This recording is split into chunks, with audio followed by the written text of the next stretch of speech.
Muito boa tarde. Seja muito bem-vindo para você que chega aqui no canal na primeira vez neste horário de meio-dia no SMC, no domingo. Seja muito bem-vindo, muito obrigado pela sua audiência.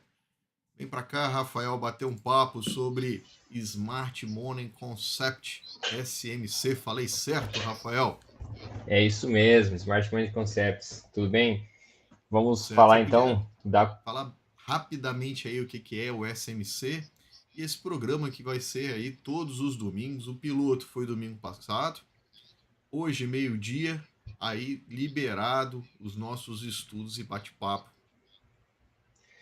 Bom, o SMC é uma metodologia de análise gráfica que a gente tenta monitorar onde que os players estão, aonde que está sendo montadas as posições, quais são as regiões de interesse, aonde que está a liquidez. Esse é o foco que a gente vai buscar no SMC. E esse local de liquidez é onde esses grandes players têm interesse. Eles têm interesse em montar suas posições ali para que façam um outro grande movimento. Né? Então, o SMC são conceitos de análise de grandes players, sejam players que vão montar a posição efetivamente ou os market makers que estão com interesse de se desfazer de algumas posições. Então, essa é a metodologia que a gente utiliza para fazer uma análise e ver onde o institucional está com interesse. Rafael, então quer dizer que o institucional acaba usando análise gráfica, análise técnica? Seria isso aí pela sua fala? Sem sombra de dúvida, eu não tenho dúvida nenhuma. Não tenho dúvida nenhuma que isso acontece. Essa briguinha que muitas vezes fala sobre análise fundamentalista e análise gráfica, não tem como hoje você operar o mercado sem você utilizar a análise gráfica. A análise fundamentalista vai te dar uma base de se aquele ativo compensa ou não, e a análise gráfica vai te mostrar como que você entra na posição e como que você sai da posição. Muitos dos operadores de grandes fundos aqui no país, eu acho que está mais do que na hora de acordar e colocar mais grafistas para conseguir performar melhor. Perfeito, Rafael. Vamos seguindo aí para o nosso domingão. Hoje, quais são os ativos que você vai trazer aí primeiro para a gente aí nessa análise de hoje? Bom, vamos falar inicialmente dos ativos lá fora, né? Vamos falar do que a gente chama de matriz, né? Vamos comentar um pouco como que está a nossa matriz. Ela vai nos dar a demonstração de como está o sentimento dos mercados mundiais. E vamos iniciar aqui com o S&P, né? A gente já tinha colocado na semana passada esse gráfico, uma demonstração de que havia uma possibilidade de correção, que é o que está acontecendo. Nós temos uma região de altíssima demanda nesses fundos aqui, ó, são regiões de alta demanda, nos 5.050 aproximadamente. É uma região de interesse, e a gente já tinha comentado que havia a possibilidade desse mercado desandar, descer um pouco e sair desse forte canal, né? Esse canal de alta muito forte, e claramente ele está se desfazendo, está saindo dessa região para agora iniciar provavelmente uma região de lateralidade aqui, ó. Nós vamos viver uma provável lateralidade para o mercado para ele se decidir o que vai fazer. Vir buscar esse fundo e depois tentar uma nova perna de alta ou continuar uma correção maior. A gente não sabe ainda, mas primeiro nós temos que observar que o mercado vai reagir, como ele irá reagir a essa região dos 5.050. Ele está no diário ou está no semanal, Rafael? Esse é diário. Nós estamos aqui falando de uma visão de diário. A visão de semanal, ela é uma visão um pouco menos tenso, né? Porque o mercado continuaria nesse forte canal de semanal, né? De Mas o diário canal do que semanal dá ele um já começa a sustinho mostrar aí. ali a saída dele, né? Esse escape da última semana aí foi pesado para ele. Esses dados que saíram essa semana acabou então mostrando que o mercado ele quer descer mais, tem que buscar uma liquidez mais abaixo. E aí, Rafael, eu trago o seguinte papo aqui, que é os dados que saíram lá fora nos Estados Unidos. Os dados foram pesados lá fora em relação à inflação. Nós temos alguns dados que também teve um conceito pesado lá fora, que eu posso até, deixa eu ver se eu consigo compartilhar minha tela aqui rapidamente aqui, uma das janelas que eu uso aqui para fazer a nossa live que eu faço às 6h35 da manhã. É isso aqui, ó. É as apostas lá fora. As apostas que eram em junho, para a gente ter o aumento da taxa, ou melhor, perdão, corte da taxa de juros, ele se modificou. Aqui, ó. Há uma semana atrás, a chance pela manutenção ali era muito menor. O chance, perdão, por um corte em relação à manutenção, há uma semana era muito maior. Aqui, ó. Há um mês atrás, a chance por um corte na taxa de juros no mês de junho era muito grande. E aí a gente percebe que isso foi para o julho, para o mês de julho aqui, ó. Começou aqui pela manutenção da taxa, 43, 44% mais 11, aqui acredito que um corte de 0,25, um corte de 0,5. E se a gente observar há um mês, não tinha isso praticamente, era muito menor.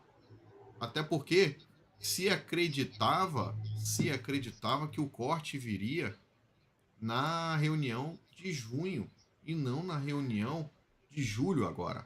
As falas do Powell com os dados que saíram de inflação mostrando que continua longe da meta ainda. E aí eu queria te aproveitar e pedir, Rafael, para você compartilhar, se possível, um gráfico de 10 anos, dos juros de 10 anos Ótimo, aí. ótimo. Vamos colocar o 10 anos aqui, ó.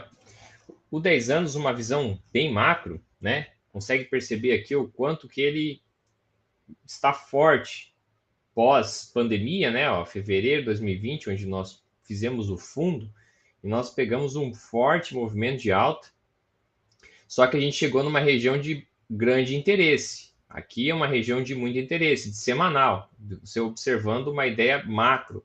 Olha só, nessa faixa de preço é uma faixa onde o mercado começa a encontrar uma região de oferta maior. Então a gente está numa região onde há uma possibilidade de iniciar uma correção maior. Mas ainda não estamos vendo essa ansiedade em movimentos de baixa.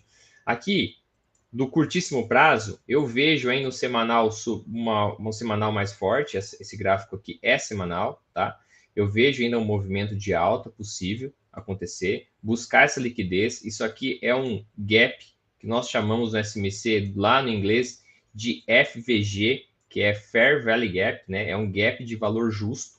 Essa região é uma região onde o mercado vai provavelmente encontrar uma região de forte oferta. Então eu acredito ainda numa possibilidade de subida aqui pelo semanal. Pelo diário, olha, canal de alta muito bonito, né? Montado ainda, então não vejo muita possibilidade de um movimento de baixa muito Rafael, grande. coloca lá no mínimo, lá em fevereiro de 2020, ali, coloca lá só para o pessoal ver a cotação que tava. A taxa de juros americana de 10 anos. Um pouco mais para Chegou a cima ali, bater a acho que mínima ali. É, mas aí um 0,30. pouco mais para cima ali no candle que a gente estava ali. Isso, nessa faixa aí. A gente tem mais ou menos Essa de faixa é 0,5. 0,30. zero Isso, cinco ali. 0,8, 0,9, Isso. 0,5. 0,5 era a taxa de juros americana para 10 anos. E a gente está falando de 4,5% numa nação que não vê e não convive inflação no dia a dia. Onde você viajava 5, 6, 7 anos depois, o preço dos produtos eram igual. E a gente está falando de uma zona, Rafael, de 4,5, que é uma zona ali de reflexo de bola, 4,5%. É uma zona que o pessoal fala bem assim, que é de muita resistência, o 4,5% na taxa de juros de 10 anos americana, né? A gente tem ali, ó. Então, eu chamaria a atenção ali para a gente acompanhar já na próxima semana como é que foi ela e como que vai ser tratado isso. Exato. Então, pelo Smart Money, pelo SMC, a gente não vê muita chance de movimentos de baixa aqui para a taxa de juros. A gente vai observar provavelmente uma subida. Nessa faixa em cinza, que é de semanal, aqui sim eu vejo a possibilidade de o mercado engasgar, formar alguma lateralidade nessa faixa de preço, para daí o mercado decidir se continuará a subida buscando essas faixas mais altas ou iniciaremos aí um movimento mais de baixa.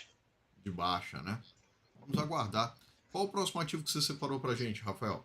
Eu separei aqui, pensamos no Nasdaq, dando a continuidade à nossa Boa! análise da semana passada. A gente falou de Nasdaq, né? Eu deixei até aqui o desenho que a gente tinha feito na semana Uhum. passada. Observem que, olha só, aqui nós temos uma região de gap, que o mercado segurou diversas vezes aqui, ó, uma região de topo, onde nós temos o que nós chamamos de topos iguais, né? Ou topos na mesma região, fundos iguais, e o mercado está absolutamente parado, diríamos assim, desde fevereiro, que é mais ou menos o que acontece aí com o Ibov. Depois a gente vai olhar o Ibov também, vai perceber que o Ibov está numa congestão da mesma maneira.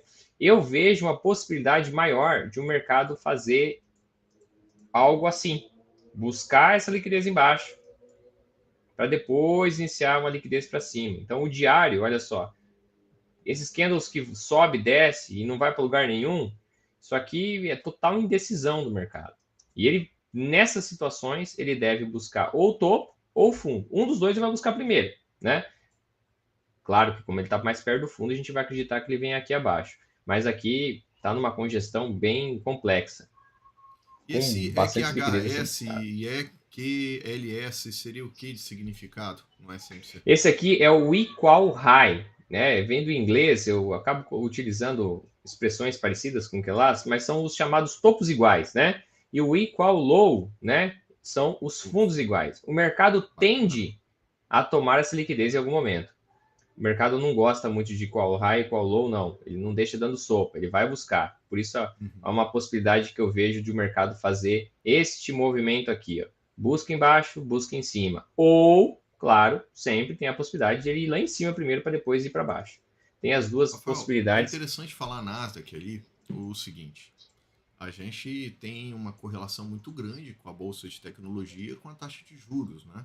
Quanto mais alta a taxa de juros, menor o investimento em empresas de tecnologia. Quanto menor a taxa de juros, mais se busca os investimentos em empresas de tecnologia pelo retorno. Os Estados Unidos, ele é acostumado à taxa de juros baixa. Então o cara já era feliz aplicando a 1%, 1,5% ali. Já era uma felicidade gigantesca, 4,5%, 5%. O cara vai buscar ficar criando chifre na cabeça de cavalo para quê? Então é isso, a questão de liquidez acaba ajudando. Qual o próximo ativo, Rafael, que você trouxe aí pra gente aí Bom, hoje? vamos voltar agora para o Brasil, né? Vimos um pouco o Brasil, cenário da bacana. matriz e vamos dar uma olhada aqui no Brasil. Semana passada, essas linhas aqui eu deixei para demonstrar mais ou menos o que o mercado, a gente acreditava que o mercado podia fazer, né? E ele acabou fazendo um movimento de alta inicialmente, tomou essa liquidez de cima, ó, veja claramente que essa era uma região que eu acreditava realmente que em algum momento ele viria buscar, ele buscou, e olha o que ele fez no restante da semana. Na terça, quarta-feira, iniciou um Recuo. movimento de baixa, tomando os fundos. Tomou topos, tomou fundo. Lembra que eu acabei de falar que o mercado não gosta de deixar topos? Ele não deixa liquidez sobrando. Veja aqui, ó, topos iguais, foi buscar. Fundos iguais, veio buscar. E o que você acha aí agora, se você fosse tentar avaliar pelo volume do mercado, ou o que fosse ali, na sua opinião, isso poderia furar os 125 ali, ou poderia ser uma zona ali que poderia segurar? Lembrando que nós não somos analistas de valores, aqui é só os nossos estudos compartilhados e cada um é responsável pelas suas atitudes na hora de comprar ou vender, vindo aí para o cenário Brasil, senhoras e senhores. É isso. Olha só, continuamos naquele canal grande de alta do Ibov que vem fazendo aí há muito tempo. Agora, o que acontece? Vai gerar uma certa sensação de desespero na semana, né? Talvez gerando aí uma sensação aí de vendas maiores, mas eu acredito fielmente que isso aqui é uma região de compra, uma região de muita demanda. Venho marcado isso aqui já há um bom tempo, uma região de forte demanda, que pode sim ser o motivo de iniciar um novo movimento de alta e da gente ir buscar, tentar furar essa região, pelo menos do 131, quem sabe ali topo histórico e o mercado continuar nesse canalzão de alta que está acontecendo. Então, estamos chegando numa região muito boa para analisar alguns ativos, algumas ações, para tomar posição e surfar aí um bom movimento de alta para semanas sequentes. Então esse BISE aí seria uma zona de liquidez. Isso, é uma zona de liquidez. Esse BIS, ele também tem uma relação do inglês, né, que é o buy side, né, uma região de compra do buy side e uma região de saída do sell side, né? O lado comprador e o lado vendedor é uma região onde eles concordam em se desfazer das posições. Normalmente, quando o mercado fica nessa região de range assim, é muita atuação do que nós chamamos, são os market makers. E essa região aqui tem market maker preso. Quando o mercado vier aqui, o market maker irá se desfazer das suas posições. Como o market maker está comprado, desculpa, o market maker está vendido, ele vai passar a estar comprado, ele vai Prado. mudar a sua posição nessa Ou região. seja, uma zona de liquidez ali que ele vai encontrar uma certa liquidez e pode ser que o mercado ganhe uma força ali para poder atingir o próximo patamar, que seria esse andar ali dos 132 mil pontos. Exatamente. E essa força que o mercado está tendo aqui de queda, esse movimento aqui, me parece muito uma indução. O mercado induzindo as pessoas a acreditarem que realmente ele dará continuidade à baixa e, quem sabe, irá romper esse canal e continuar descendo. E, na verdade, ele vai estar montando posição de compra aqui. O que eu diria aos amigos que essa próxima semana não será muito simples, que quando o mercado chega próximo às regiões de linha de tendência, é o local, é onde o mercado mais engana os operadores. Finge Famosa que vai violinada. cair e sobe, finge que vai subir e cai, né? E aí ele vai acabar tomando seu rumo em seguida. Tomando. Vai acabar tomando as famosas violinadas ali, né? O cara acha que Demais. aquele vídeo na brincadeira que teve ali, quando eu compro, cai, quando eu vendo, sobe. É mais ou menos isso que vai acontecer ali. Lembrando É que bem a gente está provável. falando aqui de um tempo gráfico, não é para você operar day trade, né? A gente está falando aí para o longo da semana, nossos estudos, e aí avaliando. Rafael, eu tenho uma outra situação que eu faço. Eu deposito um valor na conta do meu filho, falo na minha live lá todo mês eu costumo falar. E ali eu tenho feito compras para poder avaliar, fazer um buy and hold ali com uma certa diferença, né? Chegando em determinados locais, eu podo a posição pela metade. Se cai ali, às vezes, 5, 7%, 8%, às vezes eu retomo a posição. Ah, pode cair mais? Pode. Só que eu estou colocando mais ativos para dentro, mais dividendo no futuro. Estou avaliando Vale ali. E aí eu queria te pedir se você pode dar uma olhada em Vale também ali, para Opa, se aproveitar dela. vamos lá. Vale. Semana passada analisamos aqui. Eu até tinha colocado os amigos que eu acreditava mais que eu deixei essas duas regiões de liquidez, né? Um gap embaixo, um gap em cima. Atuação de market maker, que nós já está muito claro para mim isso aqui. E ficou mais claro ainda agora. Só que eu acreditava que ele buscaria primeiro a liquidez embaixo, estava muito próximo, né? Mas o mercado ele faz o que ele bem entender. E ele acabou buscando a liquidez em cima. Primeiro ele foi buscar essa região desse gap superior. E como o mercado ficou bem vendedor aqui, ó, com vários candles de baixa, isso me dá mais certeza que a atuação é de market maker aqui. Isso me dá uma tranquilidade de pensar que provavelmente você vai poder comprar o ativo mais barato aí para o seu filho nessa região, para daí a gente conseguir depois, quem sabe, iniciar algum movimento de alta. Eu vejo então região boa, região de liquidez. Eu não consigo enxergar o mercado subindo com muito mais força sem antes ele vir testar essa liquidez aqui embaixo. Quiçá, né, vir buscar aqui esses fundos. Lembra daquela ideia de que fundos iguais o mercado ele não gosta de deixar para trás? Pode ser que ele não deixe aqui também não. Deixa eu, deixa eu abrir aqui uma outra tela para gente, que é a de opção. A gente pode ver aqui, ó, o quadrante aqui para baixo, que começou a abrir posição vendedora com put aqui no 68, mas eu falo mais da posição aí compradora no 68 e 49. Próximo vencimento 19 de abril, ou seja, sexta-feira, a gente tem vencimento de opções na próxima sexta. Não é a semanal, tá? É a mensal. E depois, do dia 19, a gente vai ter o vencimento de opções, se não me engano, dia 17 de maio. Deixa eu dar uma olhada aqui em maio aqui só para confirmar. Dia 17, isso mesmo. A gente vê aí umas posições vendedoras nessa faixa dos 65 aqui sendo montadas. Não é muito uma posição muito grande, muito relevante ali quando a gente observa nos quadros, igual está sendo uma posição começando a se montar nessa zona aqui que ainda está como neutro. Mas aí a gente vê aí que tem escala vendedora nela toda e começando uma posição comprada nos 63 e 69 de Vale, isso para opções. Então, meu amigo, se a gente vai ter market maker agindo, que para mim é eles que mandam nesse mercado, principalmente em termos de opções, eu acho que a gente vai ter uma briga boa aí nesses 63, 65 e 60 reais. Nessa faixa de 10%, a gente vai ter uma movimentação bacana em Vale. Exato, me parece que vai se manter nesse preço por mais algum tempo. Vamos de Petro agora? Ou Bora, vamos de BBAS? Vamos falar Petro. um pouquinho de só BBAS, só Faz. para a gente continuar uma ideia da semana passada, que a gente falou um pouquinho de BBAS. Eu ainda.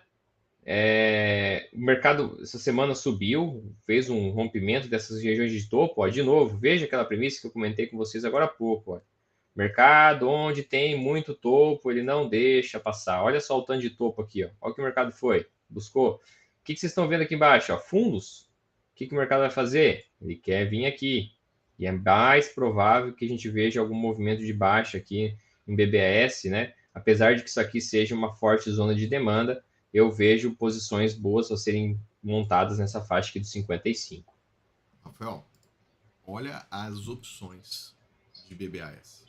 Olha a situação aqui no 58 e 44, que é exatamente aí no outro gráfico que a gente vê. E olha o movimento aqui na faixa dos 54. Ou seja, a gente vê um pouco de movimentação compradora se formando aqui no 59 e 94, porém, olha o tamanho da barra vendedora dela. E isso para o vencimento de 19 de abril, o fechamento foi 57,74. Para 17 de maio, como é que estaria a formação aí para o outro vencimento? A gente começa a ver que veio uma formação mais vendida na faixa dos 58 e começando a virar. Então, ou seja, para esse vencimento, talvez a gente tenha uma força mais vendedora no ativo.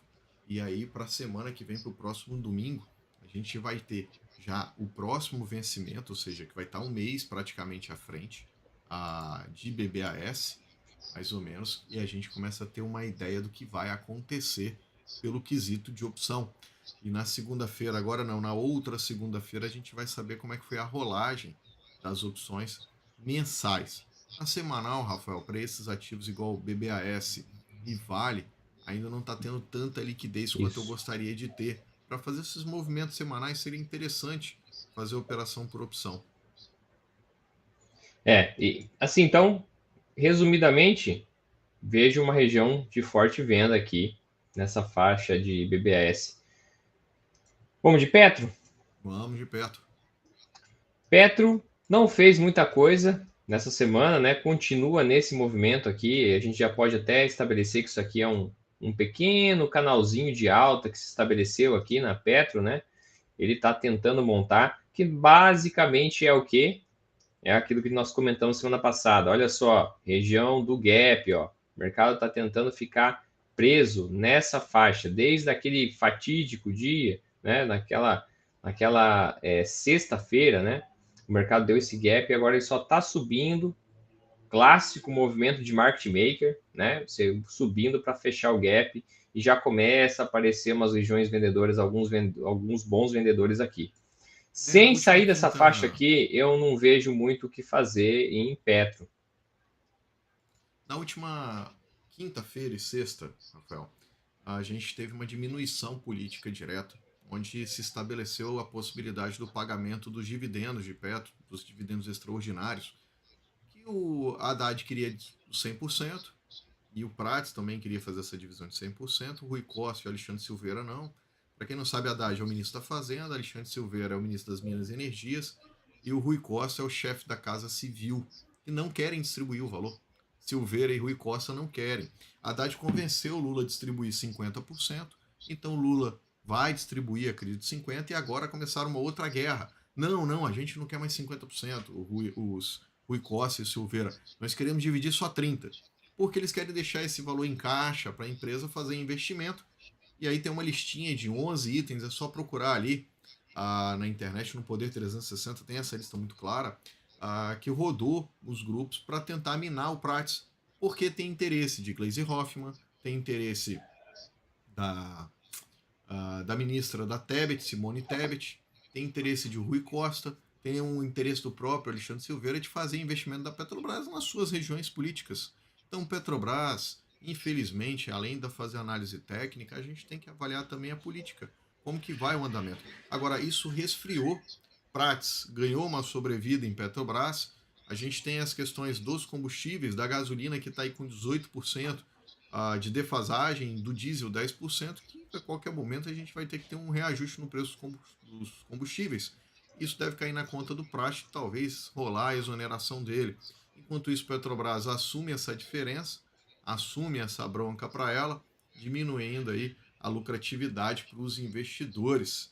E para finalizar, Rafael, esse ponto de Brasília, a gente tem uma briga aí do Lira com o Lula.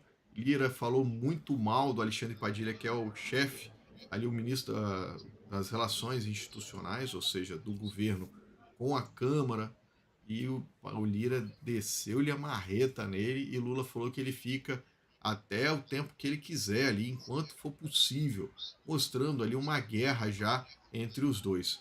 E, Rafael, a gente tem 4 projetos de lei de grande importância da reforma tributária, que são complementares à PEC da reforma tributária, que precisam ir para o Congresso, e já tem deputados se movimentando, querendo passar a perna no governo, querendo colocar já o projeto para andar, sem o governo apresentar. Então, o cenário de Brasília nessas 2 próximas semanas vai ser muito pesado. Qual o próximo ativo, Rafael, que podemos olhar aí?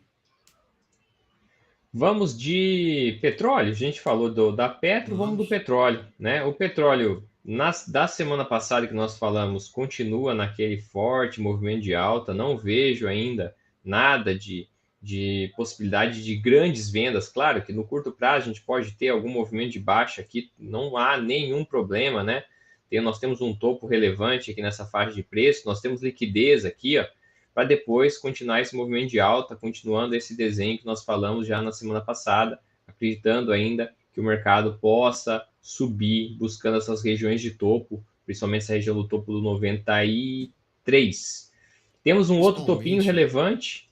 a gente tem uma situação forte aí, Estados Unidos, Irã. Meu Tem, amigo, tem, é. uma situação Notícia para mundial movimentar o pesada petróleo aí. que mais tem. É verdade.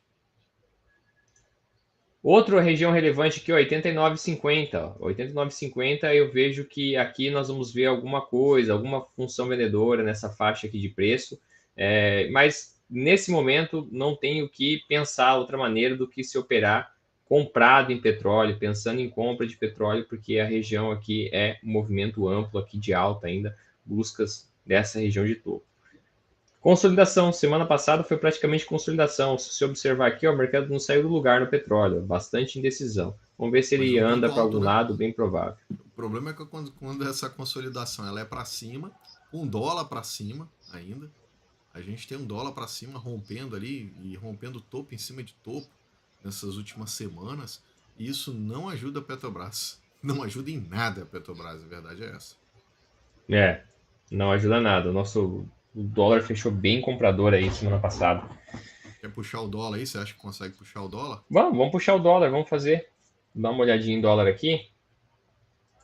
Colocar o mini, né? O mini que Uhum. é uma demonstração que dá para ver bastante como tá. Olha só,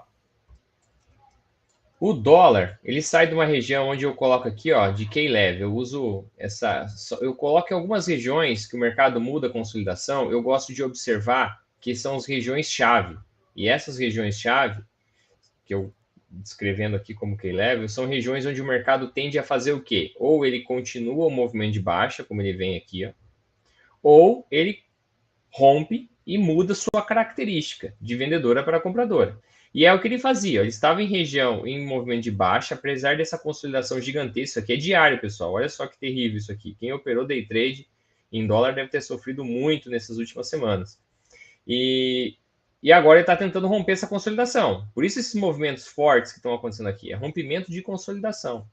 E me parece que ele vai continuar subindo, tá? Pelo menos mais um golinho, né? Pelo menos mais um pouco. Olha só, essa região dos 5,16, 5,165, nessa faixa é uma possibilidade interessante de iniciar algum movimento vendedor. Nessa outra faixa dos 5,20 aqui também. são regiões que eu acho bem interessante que o mercado pode vir buscar. E a partir daqui, aí eu não olho mais para compras, eu já fico um pouco pensando na possibilidade de movimentos já vendedores. Eu não acredito que o mercado continuar subindo, deixar essa liquidez aqui. Isso aqui é liquidez de linha de tendência. Olha só, a linha de tendência muito bonita funcionando. Normalmente o mercado não deixa isso acontecer, não. Olha só, possibilidade grande de um movimento assim para as próximas semanas.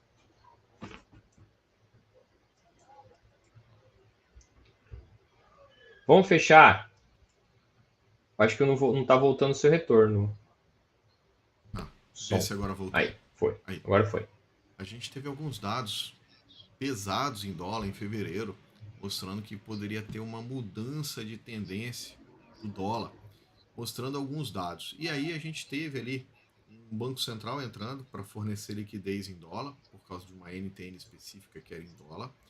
E esse mercado, o pessoal achava que fosse só por causa disso que ia ter uma liquidez maior, e não foi o caso. A gente está ainda com uma pressão ainda. Lógico que Brasília tem ajudado bastante. E Elon Musk também botou um pouco de fogo aí durante a semana nessas questões aí de Brasília. Qual o próximo e último ativo, Rafael, que você escolhe pra gente? Vamos lá. Semana passada nós esquecemos, eu até pensei em comentar, depois a gente não comentou do famoso Bitcoin, né? Não tem como deixar de observar esse ativo agora, né, Bitcoin. E o Bitcoin eu vou começar com um olhar no mensal, né? Um olhar de mensal aqui. Olha só onde nós estamos no mensal, topo histórico, né? Topo histórico do Bitcoin, lá dos seus meses de novembro de 21, onde ele buscou esse topo histórico. E nesse momento o mensal então se encontra nessa faixa de preço. É muito tranquilo de se pensar que vai entrar alguma força vendedora aqui. É o que está acontecendo. O pessoal das criptos acabam tendo um pouco de euforia em alguns determinados momentos, né? Que o mercado vai a 100 mil, vai a 100 mil. Eu já teria um pouco de cautela aqui. O mercado tranquilamente pode iniciar algum movimento de correção, que poderia buscar qualquer faixa de FIBO. O pessoal gosta bastante da FIBO aí. Poderia colocar um Fibonacci aqui. Você vai encontrar uma região de 50%, olha só, no 45 mil. 50% do movimento de alta, que é tranquilamente vir buscar, né? Isso pensando em mensal. Semanal, eu hoje, tô... né? Falando que 50% não é nível de FIBO. Aí o pessoal, aí essa briga eu vou deixar com o pessoal que vai discutir as FIBO. 50% não é nível de FIBO, mas, né? Enfim, é uma região que o mercado gosta bastante de vir buscar. Né? Mas Tomara que o Mar Suportes não veja esse negócio... nosso SMC equipe, senão ele vai vir dar umas cutucadas na gente. Nos dois. A questão mais, Rafael, que eu vejo ali com o Bitcoin, a gente tem aí uma volatilidade maior do ativo, muito maior, né? E tenho vários amigos que investem há muito tempo em Bitcoin e fizeram muita grana em vários ciclos, né? Do Bitcoin. Quem sabe no futuro aí a gente tem aí um pouco mais de liquidez na nossa bolsa. Vamos tentar implantar o futuro, mas para que o cara vai operar na B3 se ele pode operar direto, né? Por que ele vai operar na demo se ele pode operar na real, lá na verdadeira, Exato. onde tem liquidez e 24 horas? Rafael, te agradeço muito. Mais um SMC no domingo. Vários itens ali, vários temas.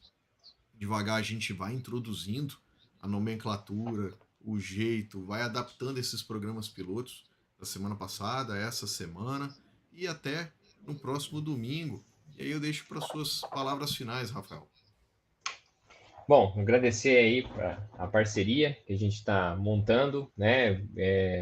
A gente está querendo consolidar, então, uma discussão legal no domingo, falar um pouco dessa metodologia de análise gráfica que a gente vai aos pouquinhos aprofundando, os amigos, e vamos para mais uma semana, né? Uma semana de muita volatilidade, é muito provável, lá fora deve trazer volatilidade no nosso mercado, e sempre, né, usar bastante a cabeça, não fazer besteira. E seguir, Rafael, para mim, o que está programado para fazer. Deu o ponto, estopa, deu o alvo, faz a parcial, faz e zera. Vai continuar subindo. Meu amigo, você seguiu o seu plano. Fim de papo. Seguiu o seu estudo. Aqui é para isso, para deixar os comentários. E se você quer um ativo no próximo domingo, deixa aí no comentário. Coloca lá no comentário ali embaixo qual ativo que você quer ver aqui no domingo e a gente vai adaptando para os próximos programas. Muito obrigado, Rafael, e até o próximo domingo, às 12 horas, no SMC no domingo, no canal do Rafael e aqui também no meu canal, no Auxiliando. Um abraço e até o próximo domingo.